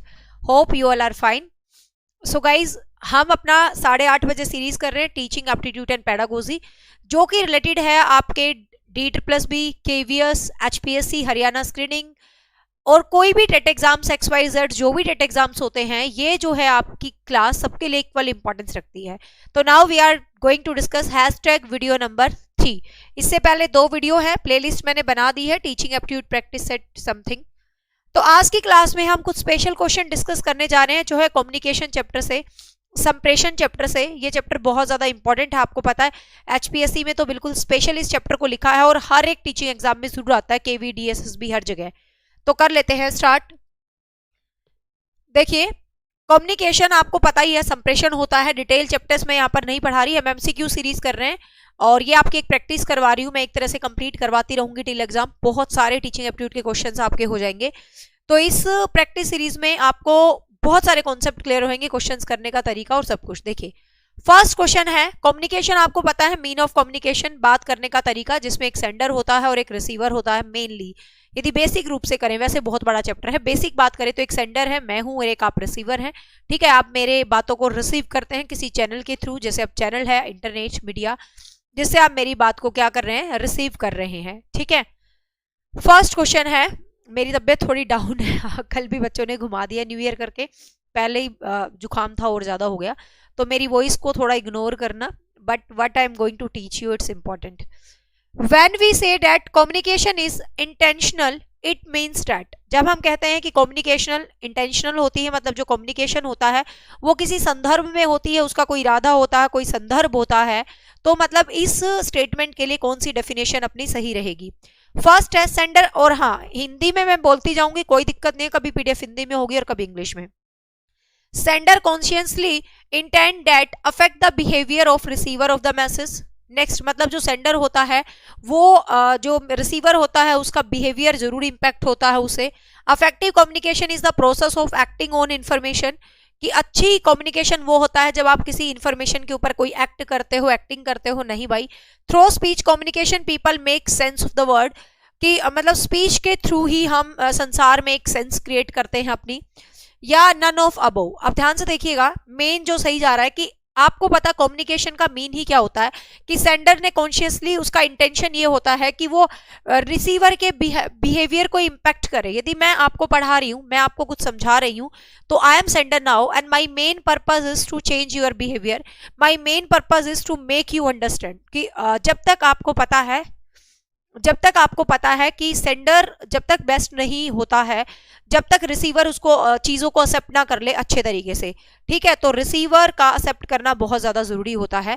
तो आंसर रहेगा 1, आपको answer रहेगा 1।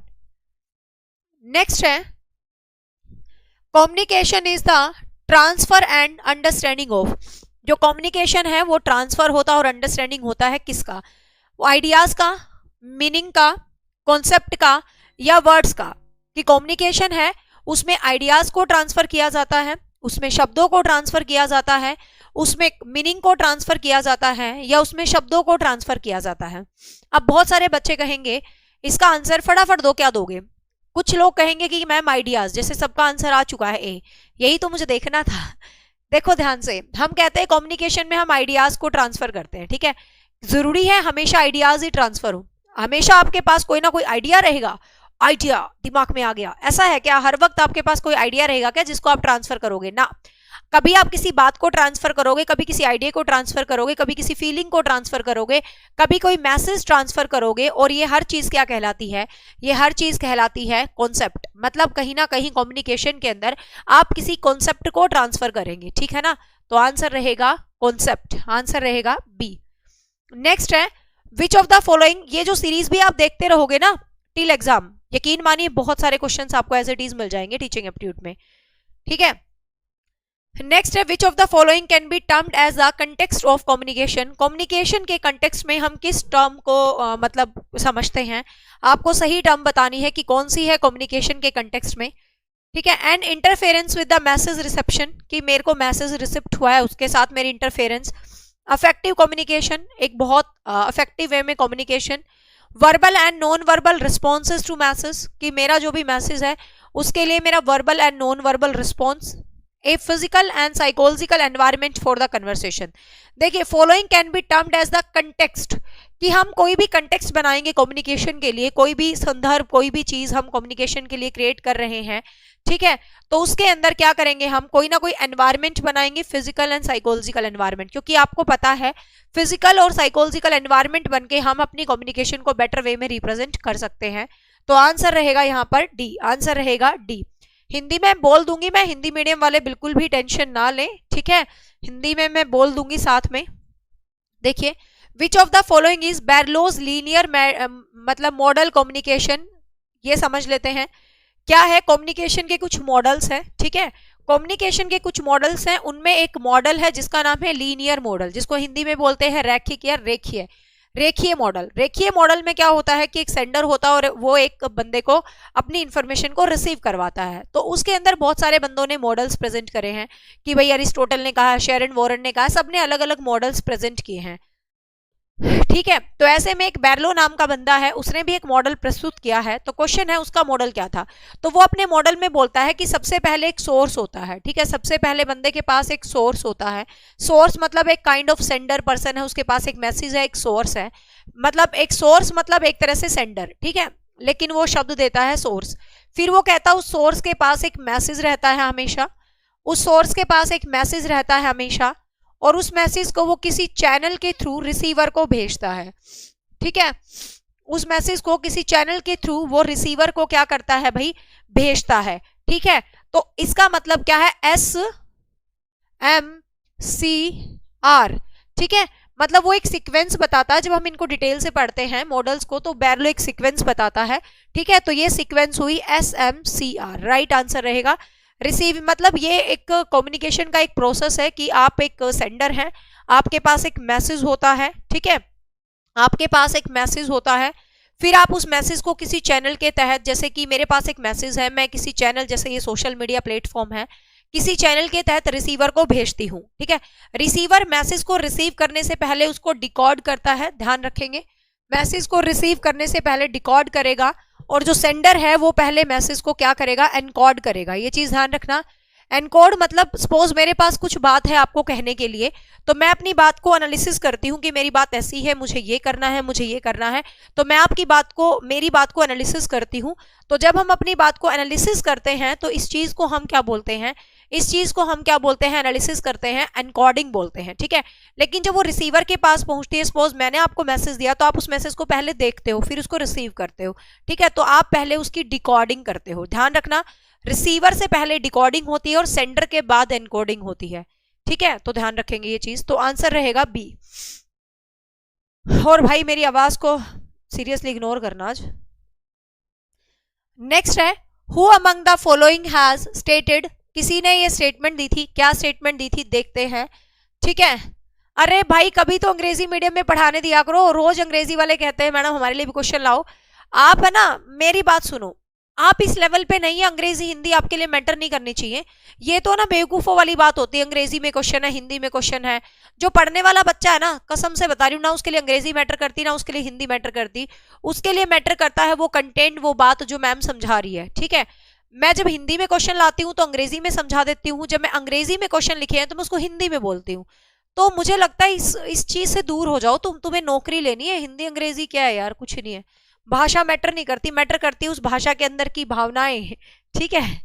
देखो, who among the following has stated the people know that each other of themself only through the communication, किसने ये बोला है, मैं हिंदी में बोल तो रही हूँ इस क्वेश्चन को, किसने ये बोला है कि पीपल नो ईच अदर, कि जो लोग हैं वो एक दूसरे को जानते हैं ओनली थ्रू द कम्युनिकेशन, मतलब किस बंदे ने ये बोला है कि लोग एक दूसरे को सिर्फ कम्युनिकेशन के थ्रू जानते हैं। There is a no shortcut, ये स्टेटमेंट है, तो you have to learn this statement as it is. और ये स्टेटमेंट किसने बोली है भाई, जॉर्ज हर्बर्ट मीड ने बोली है, ठीक है। स्टेटमेंट्स का कोई शॉर्टकट नहीं होता, तो आपको एज इट इज याद रखनी है।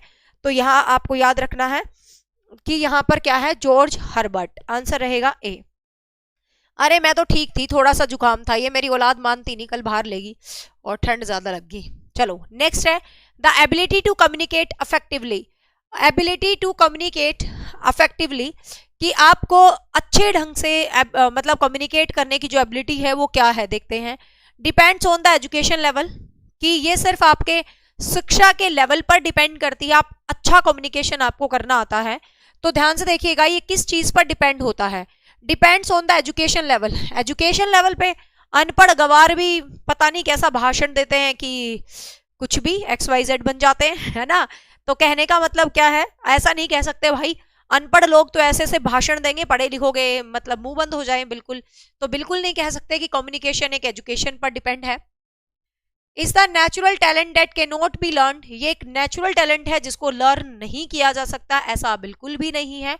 It's a natural talent that can not be learn, देखो ये नेचुरल टैलेंट तो हो सकता है, क्योंकि कईयों को कम्युनिकेशन का वरदान होता है, कईयों को मतलब बोलते हैं ऐसा लगता है यार मजा आ गया यार, क्या बोलती है लड़की, है ना। तो वो जो फील होती है कईयों को होती है internal, but can not be learn, लेकिन इसको सीखा नहीं जा सकता, मतलब ये बात तो इसने ठीक बोल दी भाई, नेचुरल टैलेंट हो सकता है, लेकिन ये बात तो गलत बोल दी ना, कैन नॉट बी लर्न, किसको लर्न ही नहीं किया जा सकता, दिस इज रॉन्ग।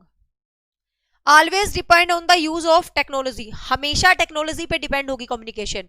मान लो टेक्नोलॉजी नहीं होगी तो क्या कम्युनिकेशन ही नहीं होगी? Thank you Kanishk. तो क्या कम्युनिकेशन ही नहीं होगी? ऐसा बिल्कुल भी नहीं है। कैन बी लर्न, इसको लर्न किया जा सकता है। अब देखिए कुछ सारे बच्चे कुछ गलत आंसर देने की कोशिश करेंगे यहाँ पर कि भाई एजुकेशन लेवल पर डिपेंड है, देखो ये तो हो नहीं सकता। अब नेचुरल टैलेंट हो सकता है लेकिन इसको सीखा नहीं जा सकता, वो गलत है। आप कम्युनिकेशन, आप संप्रेषण करने की कलाएं सीख सकते हो, आप स्पीकिंग की आर्ट सीख सकते हो, speaking is art, you can learn it, है ना। तो ऑलवेज डिपेंड ऑन, हमेशा टेक्नोलॉजी पर डिपेंड रहेगी ना भाई ना। तो आंसर रहेगा कैन बी लर्न, आंसर रहेगा D, it's can be learn, कि इसको आप लर्न कर सकते हैं डेफिनेटली। तो ये मत देखना ये तो सबसे छोटा आंसर है, पेपर में हम क्या करते हैं ये तो छुट्टू सा लग रहा है, ये नहीं होगा, बड़ा सा स्टेटमेंट को ढूंढते हैं कि ये बड़े वाला आंसर होगा, ऐसा बिल्कुल नहीं है, ध्यान रखना। नेक्स्ट है, if it is assume that communication has no beginning और no end then it is termed as, कि कम्युनिकेशन की ना तो कोई शुरुआत है और कम्युनिकेशन का ना ही कोई अंत है, तो ये स्टेटमेंट क्या कहलाएगी? मेडिटेशन, मेडिटेशन कहलाएगी, इंटरेक्शन कहलाएगी, अंतर संबंध, अंतर संबंधता कहलाएगी, या ये प्रोसेस कहलाएगी, ये एक प्रक्रिया है, या ये एक ट्रांसैक्शंस है, या एक ट्रांसैक्शंस है, तो क्या कहलाएगी? कम्युनिकेशन का एंड नहीं है, तो ये जो स्टेटमेंट है ये क्या कहलाएगी भाई, कि कम्युनिकेशन का एंड नहीं होता है कभी भी। तो ये चीज आप बताइए कि ये चीज क्या कहलाएगी, सोच के देखो कि ये चीज आपकी क्या कहलाएगी, कि कम्युनिकेशन का कभी भी एंड नहीं होता है।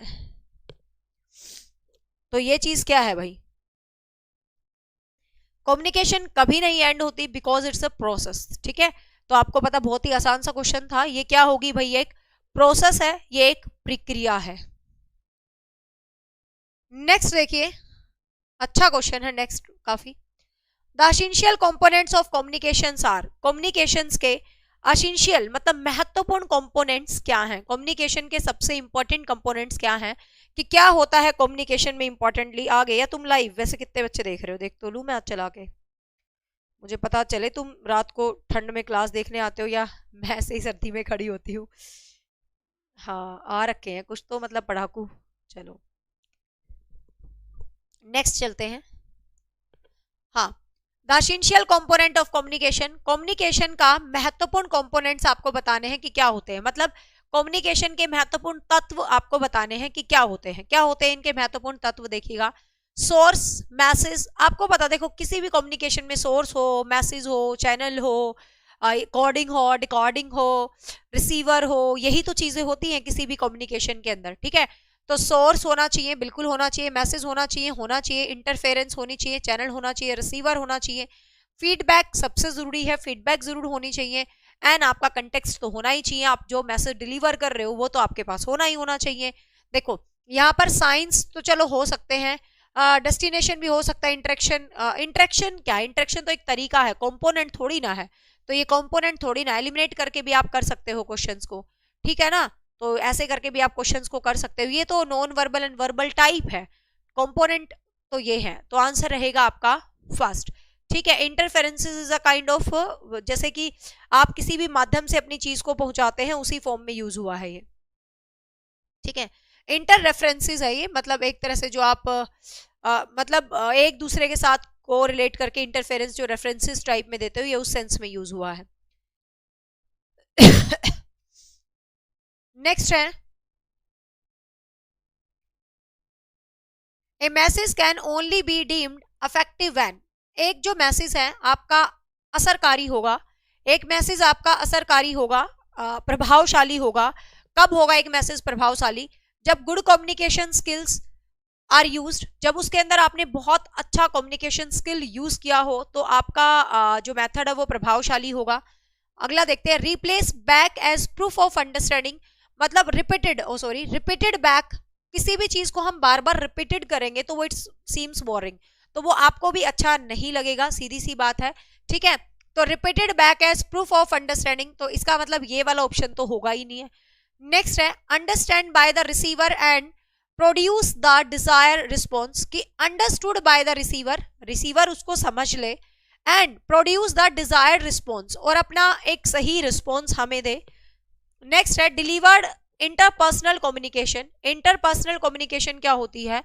एक इंसान दूसरे इंसान से जब कम्युनिकेट करता है, ये शब्द मुझे समझाने की जरूरत नहीं है, मैं तुम्हें साइकोलॉजी में रटवा चुकी हूँ। इंट्रापर्सनल कम्युनिकेशन, इंटरपर्सनल कम्युनिकेशन वही है। इंट्रापर्सनल जब हम खुद से ही बात करते हैं वाइगोस्की के प्राइवेट स्पीच की तरह, डेट इज इंट्रापर्सनल। इंटरपर्सनल जब हम दो लोगों में बातचीत करते हैं, डेट इज इंटरपर्सनल। ठीक है, तो यहां पर आपको ध्यान रखना है डिलीवर्ड इज इंटरपर्सनल कम्युनिकेशन।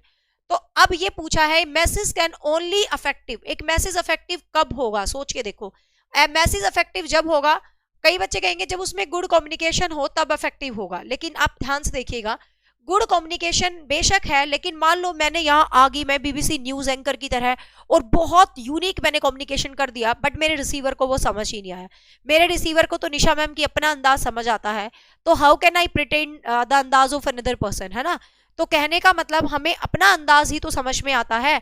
तो जब तक मुझे यही ना पता what my receiver feel, what my receiver receiving me और नॉट, तो तब तक उस कम्युनिकेशन का मतलब ही क्या है? मान लो मैं जो तुम्हें पढ़ा रही हूँ, जो समझा रही हूँ, यदि आपको वो मजा ही नहीं आ रहा, तो जब तक मुझे यही नहीं पता कि what you getting from me, तो हाउ कैन आई से इट्स अ गुड कम्युनिकेशन, है ना?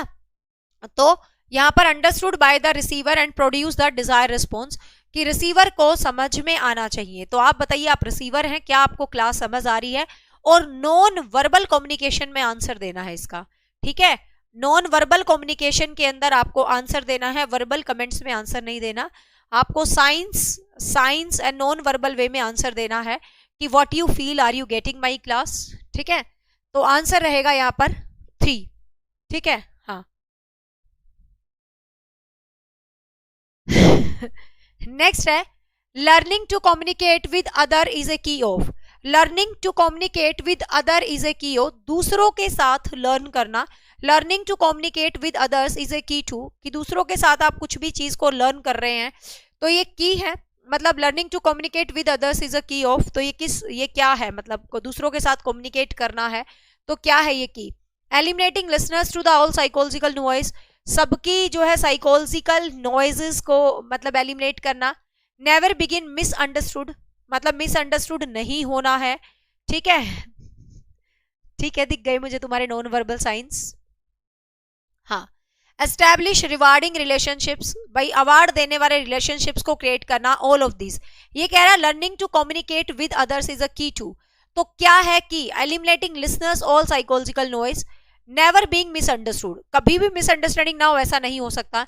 रिवार्डिंग रिलेशनशिप अपनाएं, ऐसा नहीं हो सकता। ऑल ऑफ अबव तो इसलिए नहीं हो सकता क्योंकि 2 एलिमिनेट हो गए। यदि आपके ऑप्शंस में से एक ऑप्शन भी एलिमिनेट हो जाता है, तो ध्यान रखना कभी भी आपका आंसर ऑल ऑफ अबव नहीं होगा। यदि एक ऑप्शन एलिमिनेट हो जाता है तो आपका आंसर कभी भी ऑल ऑफ दीज नहीं होगा, ठीक है? तो eliminating listening all psychological noises, तो यहां पर आपका आंसर रहेगा 1, ठीक है? यहां पर आपका आंसर रहेगा 1। अरे बीइंग मिसअंडरस्टूड होना कौन सी की हो गया? बी एलिमिनेट होगी। ज्योति आहूजा, ये राज ही रहने दो कि मेरा कौन सा सब्जेक्ट है, ये राज की बात है, ये राज ही रहने दो कि मेरा अपना सब्जेक्ट कौन सा है। नेक्स्ट है during the communication process the message is converted a symbolic form is called. During the communication process के दौरान एक मैसेज कन्वर्ट किया जाता है सिंबॉलिक फॉर्म में। ध्यान से सुनो, during the communication process the message is converted, message को कन्वर्ट किया जाता है सिंबॉलिक फॉर्म में, तो वो क्या कहलाता है? जब आप मैसेज को कन्वर्ट करते हो सिंबॉलिक फॉर्म में, तो वो क्या कहलाता है? सोचो वो क्या कहलाता है? मैसेज को कन्वर्ट किया जा रहा है, तो मैंने आपको बताया था सेंडर ही तो मैसेज को कन्वर्ट करता है। तो सेंडर जब मैसेज को कन्वर्ट करता है तो वो एनकोडिंग कहलाती है। रिसीवर जब मैसेज को लेता है तो वो डिकोडिंग कहलाता है। अब आप कहोगे मैडम हमें क्या पता, यहाँ पर रिसीवर भी तो मैसेज को एनकोड कर सकता है, लेकिन नहीं। जब during the communication process the message, जब कम्युनिकेशन प्रोसेस में मैसेज की शुरुआत है तो वह एनकोडिंग से ही मानी जाएगी, ठीक है? डिकोडिंग से नहीं मानी जाएगी। तो आंसर रहेगा यहाँ पर एनकोडिंग, आंसर रहेगा बी। यस, शाबाश, you all are very intelligent. Next है one's own description as a person is, one's own description as a person is, मैं एक इंसान हूं, मेरी अपने अपने लिए कुछ राय है, तो वो क्या कहलाएगी? तो वो क्या कहलाएगी देखते हैं। वो क्या कहलाएगी? सेल्फ कॉन्सेप्ट कहलाएगी, कि मेरा अपना कॉन्सेप्ट है, मतलब सेल्फ कॉन्सेप्ट कहलाएगी। ठीक है, सेल्फ परसेप्शन कहलाएगी, सेल्फ कॉन्सेप्ट कहलाएगी। सेल्फ, आज है ना अंधेरा इसलिए है क्योंकि लाइट नहीं है, पता नहीं गर्मियों में लाइट कटा करती है, आजकल सर्दियों में भी कटने लगी। फिर मुझे लगा कि मैं ये नहीं कहूंगी कि लाइट नहीं है और मैं पढ़ाऊंगी नहीं तो इन्वर्टर पे जब पढ़ाती हूँ तो एक्स्ट्रा लाइट्स बंद रखती हूँ, तो इसलिए ब्लैक ब्लैक दिख रहा है आपको। क्योंकि मुझे कभी फर्क नहीं पड़ता कि मैं कैसी दिख रही हूँ, मुझे सिर्फ ये फर्क पड़ता है कि बोर्ड कैसा दिख रहा है और तुम्हें क्वेश्चन कैसे समझ आ रहे हैं, चाहे सारी लाइट बंद हो जाए। देखो, one's own description as a person is, तो एक बंदे की जब अपनी पास होती है डिस्क्रिप्शन, तो इसको हम बोलते हैं self concept, self perception, self awareness या सेल्फ रेस्पेक्ट। देखिए अब यहां ध्यान से देखो, वन ओन डिस्क्रिप्शन शब्द को देखो, वंस ओन डिस्क्रिप्शन, आप अपनी डिस्क्रिप्शन दे रहे हो किसी को, ठीक है, आप अपने बारे में किसी को बता रहे हो कि I am describing my self, तो आप अपने बारे में किसी को बता रहे हो। तो सेल्फ परसेप्शन का मतलब पता क्या होता है? आप अपने लिए क्या धारणा रखते हो, वो होता है सेल्फ परसेप्शन। खुद के लिए ही सोचना, वो होता है मेरा परसेप्शन मेरे लिए। ठीक है, अवेयरनेस, मैं अपने लिए कितना जागरूक हूं। सेल्फ रिस्पेक्ट, मेरे में कितना स्वाभिमान है।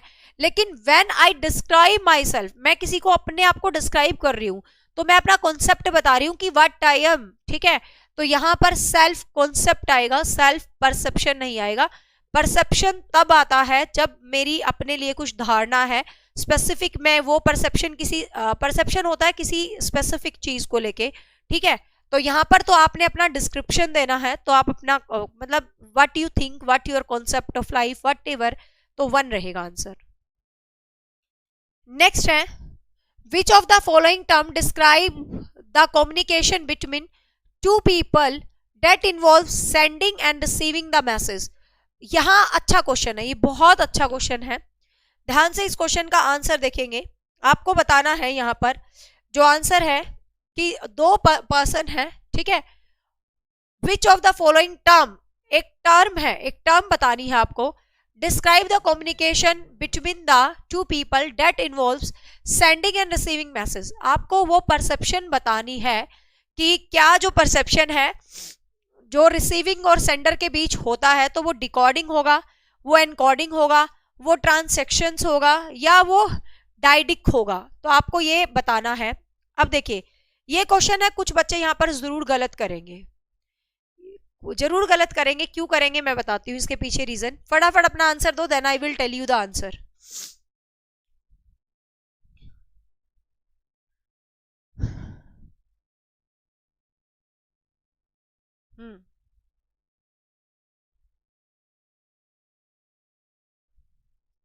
HSSC स्क्रीनिंग बैच और KVS बैच सेम कैसे हो सकते हो यार, तुम है ना अजीब बातें करते हो। KVS के कुछ टॉपिक HSSC में HPSC में है, ठीक है, KVS में बहुत ज्यादा सिलेबस है। KVS में HPSC कवर हो सकता है, HPSC में कभी KVS कवर नहीं हो सकता। HPSC में बहुत लिमिटेड टॉपिक है टीचिंग अपडेट के।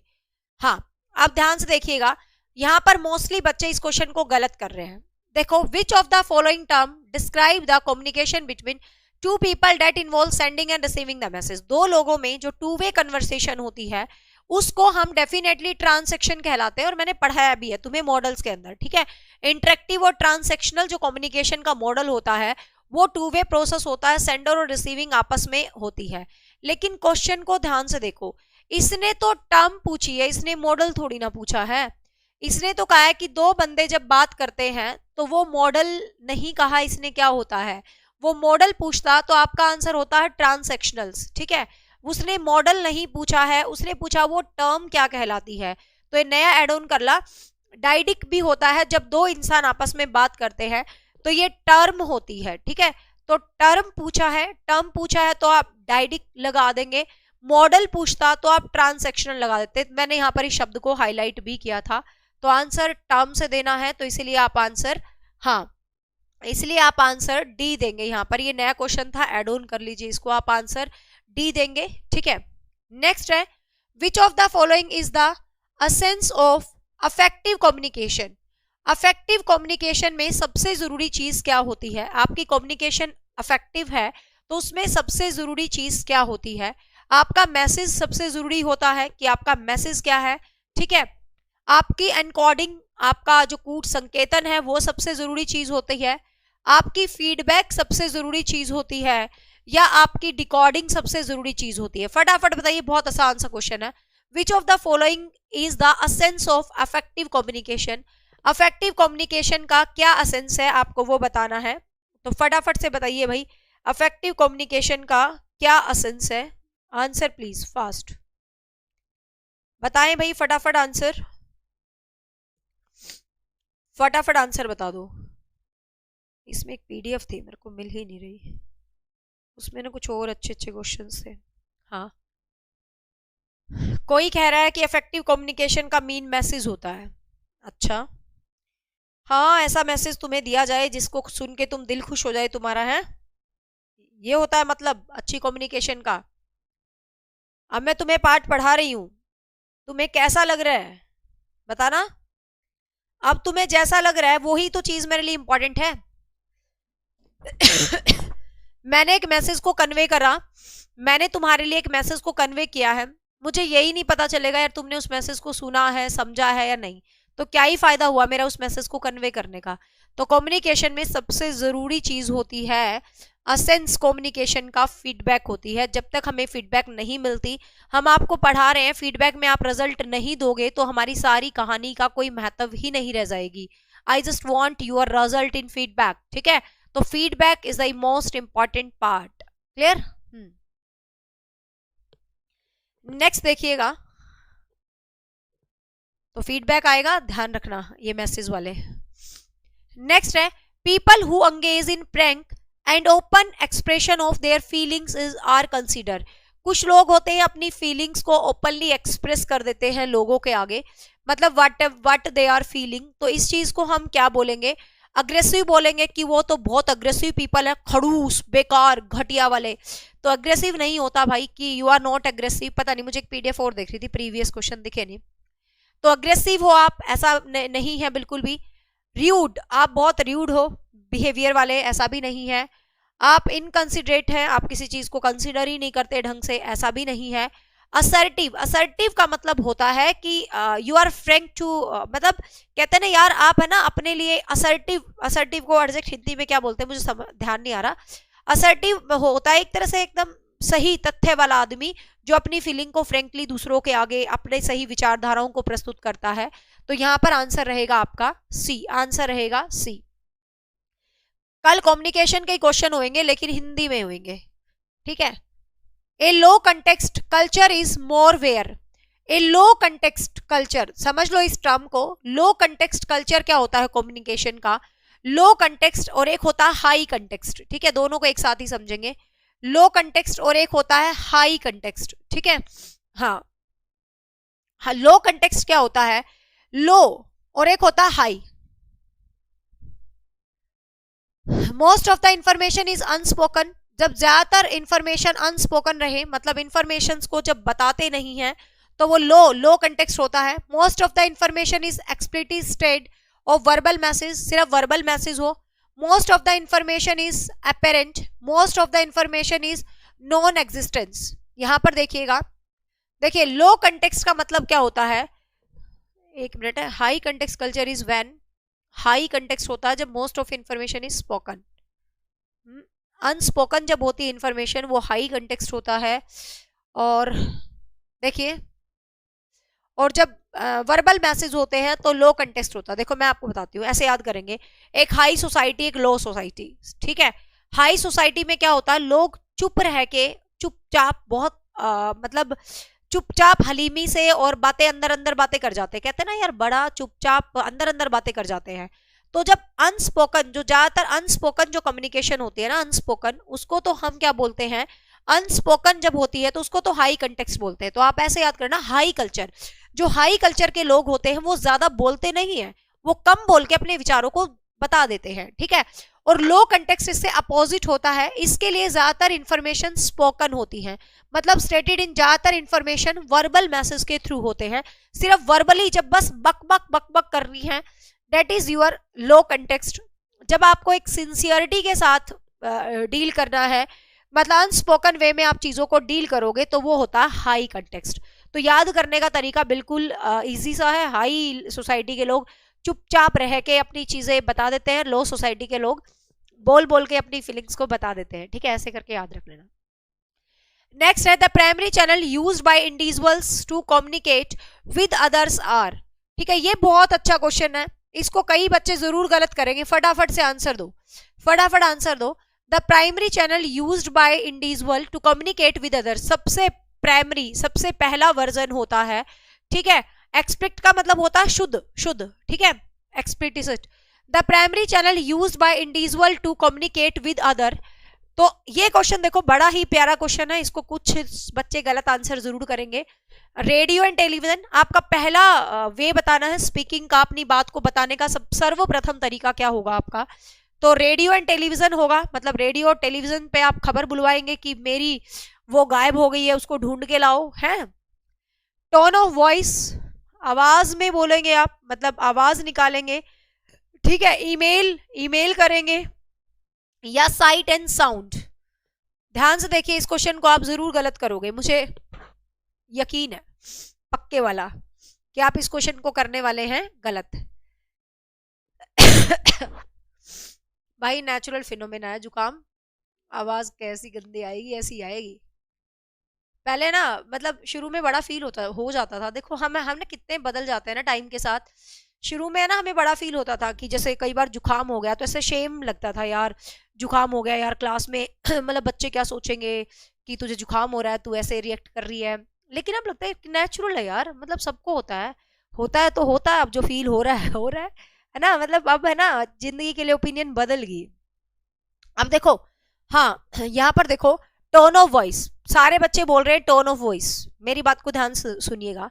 टोन ऑफ वॉइस होता है बिल्कुल पहला मीन होता है, लेकिन जब बच्चा पैदा होता है चैं चैं करने लग जाता है क्या, वो कम्युनिकेशन का एक सिंपल सा, आपको कोई बंदा सड़क पे खड़ा है और सड़क पे खड़ा है तो आप उसको दूर से निगाह ओए ओए ऐसे करके नहीं चिल्लाओगे। मतलब कई बार वो कहते हैं ना, आंखों ही आंखों में इशारा हो गया, जीने का सहारा हो गया बस स्टैंड पे बैठे। अब तो जमाना बदल गया है, हमारे टाइम में तो खैर इतना नहीं था, मेरी दीदी के टाइम में ना बस से कॉलेज जाने का बड़ा ट्रेंड था, क्योंकि वो रोहतक यूनिवर्सिटी में पढ़ी थी। गाँव में तब कॉलेज मतलब के एडमिशन नहीं करवाया था, कॉलेज तो था बट करवाया नहीं था, तो यूनिवर्सिटी में पढ़ी थी, तो बसों में जाने वाला ट्रेंड होता था तब। तो ये जो बस स्टैंड पे कम्युनिकेशन होती थी ये नॉन वर्बल होती थी, ये वर्बल थोड़ी ना होती थी, साइट से होती थी। कहते हैं ना आंखों से कम्युनिकेशन होती थी। तो ध्यान रखना, खाली साइट होता तो हम वॉइस ऑफ टोन को इंपॉर्टेंस देते, बट इसने तो साइट एंड साउंड दोनों चीजें लिखी हैं। ठीक है, तो साइट एंड साउंड दोनों चीजें हैं, तो डेफिनेटली हम इसको प्राइमरी मीन ऑफ कम्युनिकेशन बोलेंगे। बच्चा भी कम्युनिकेट करता है, लेकिन वो बोल के नहीं करता, वो इशारों से करता है, मम्मा इधर आ जा, है ना। तो बच्चा भी ऐसे कम्युनिकेट करता है। ठीक है, तो आंसर रहेगा डी। हाँ ठीक है,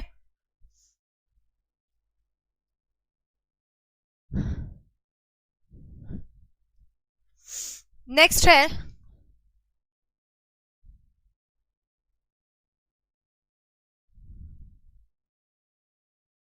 नेक्स्ट 20 क्वेश्चंस हम पर डे करते हैं। नेक्स्ट क्वेश्चन है एनकोडिंग इज इंपॉर्टेंट टू।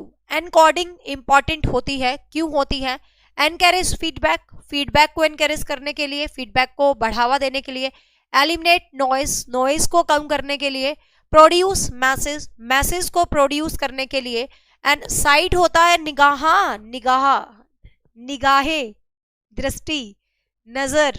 ठीक है, हाँ नजरों के से एक्सप्रेशंस, मतलब आपके कोई भी नॉन वर्बल एक्सप्रेशन है ये। ठीक है ना, हाँ देखिए, तो प्रोड्यूस मैसेज, अरे मतलब निगाहों से तो इतनी कम्युनिकेशन होती थी, हम जब बचपन में होते थे हमें कभी थप्पड़ थोड़ा ना लगता था, हमारी मम्मी यूं देखती थी, हमारी मम्मी यूं देखती थी और हम वही चुप ऐसे हो जाते थे भाई, मतलब डर गए।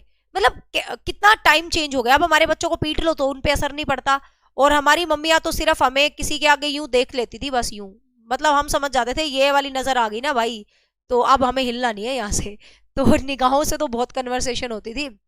हाँ, eliminate noise, produce message, ensure decoding the message. तो आपको पता है एनकोडिंग है, तो एनकोडिंग हमेशा मैसेज को प्रोड्यूस करने के लिए होता है, प्रोड्यूस करने के लिए होता है हमेशा। तो आंसर रहेगा आपका सी, आंसर रहेगा सी। नेक्स्ट है which of the three components, question is the last question of the day, जिसका आंसर तुम देने वाले हो। बहुत आसान क्वेश्चन है, और उस जो भी लास्ट क्वेश्चन का आंसर सही देगा तो आज का शाउट आउट जाएगा उसके नाम। ठीक है, which of the three components are part of the human communication process. Human communication process के इंपॉर्टेंट थ्री पार्ट्स आपको बताने हैं। Message recording and feedback, message recording and feedback, noise feedback and jargon, message noise and feedback, feedback message and क्या लिखा ये क्रिटिंग। तो message recording and feedback. ठीक है, तो बताना है भाई इसका right answer. Message noise and feedback, message feedback and jargon. Jargon is a kind of language. ठीक है, हाँ, अब ध्यान से देखिए इस क्वेश्चन पे। मैं फर्स्ट सही उत्तर वाले को नहीं पहचान पाई हूं, लेकिन इस क्वेश्चन को समझते हैं। Which of the three component are the part of the human communication process. Communication के process message recording and feedback, recording को तो नहीं हम कंसीडर करेंगे भाई। Noise feedback and jargon, jargon is a kind of language. Message noise and feedback, feedback message and, तो message noise and feedback को consider करेंगे हम इंपॉर्टेंट पार्ट में। क्योंकि आपके पास मैसेज है, फिर आप वो किसी चैनल के थ्रू जा रहा है, कुछ भी जा रहा है, तो वो एक श्योर ही तो होगा। आप बोल रहे हो, आप समझा रहे हो, तो सी जिसने सही आंसर दिया है वो आज का शाउट आउट उसी के नाम जाता है, बट मैंने देखा नहीं है हु इज दैट। ठीक है, तो ये थी आज की महत्वपूर्ण class. So hope so guys आपको ये क्लास पसंद आई होगी। पसंद आई है तो बहुत अच्छी बात है, वीडियो को लाइक कर देना, हमारे चैनल का हिस्सा बन जाना। यदि आप चैनल पर नए हैं, पहली बार जुड़े हैं, तो मैं बता दूं हमारा चैनल डेडिकेटेड है टीचिंग एग्जाम्स को, और कल कम्युनिकेशन के और बहुत अच्छे क्वेश्चंस करेंगे, लेकिन हिंदी मीडियम में। ठीक है, कल वाले क्वेश्चंस बेहतरीन क्वेश्चंस होंगे कम्युनिकेशन के। ठीक है, तो आज के लिए इतना ही काफी है। जिसको क्लास अच्छी लगी है क्लास को लाइक कर देना। जो चैनल से पहली बार जुड़े हैं तो हमारे चैनल का हिस्सा बने, हमें बहुत खुशी होती है जब हमारा चैनल आगे बढ़ता है। आजकल तो बेचारा सर्दियों में सुस्त हुआ पड़ा है। ठीक है, वो एस्टेट वाला फीलिंग ही नहीं आ रही यार चैनल के साथ। वो एस्टेट वाला फील ले आओ भाई। डेली लाइव होंगी 8:30 बजे, बट तुम वो फीलिंग वापस लाओ जो एस्टेट के टाइम होती थी, एनर्जेटिक लाइव लर्नर्स। तो फिर पढ़ने पढ़ाने में और भी ज्यादा मजा आएगा ना। ठीक है, so bye bye, take care, thank you so much.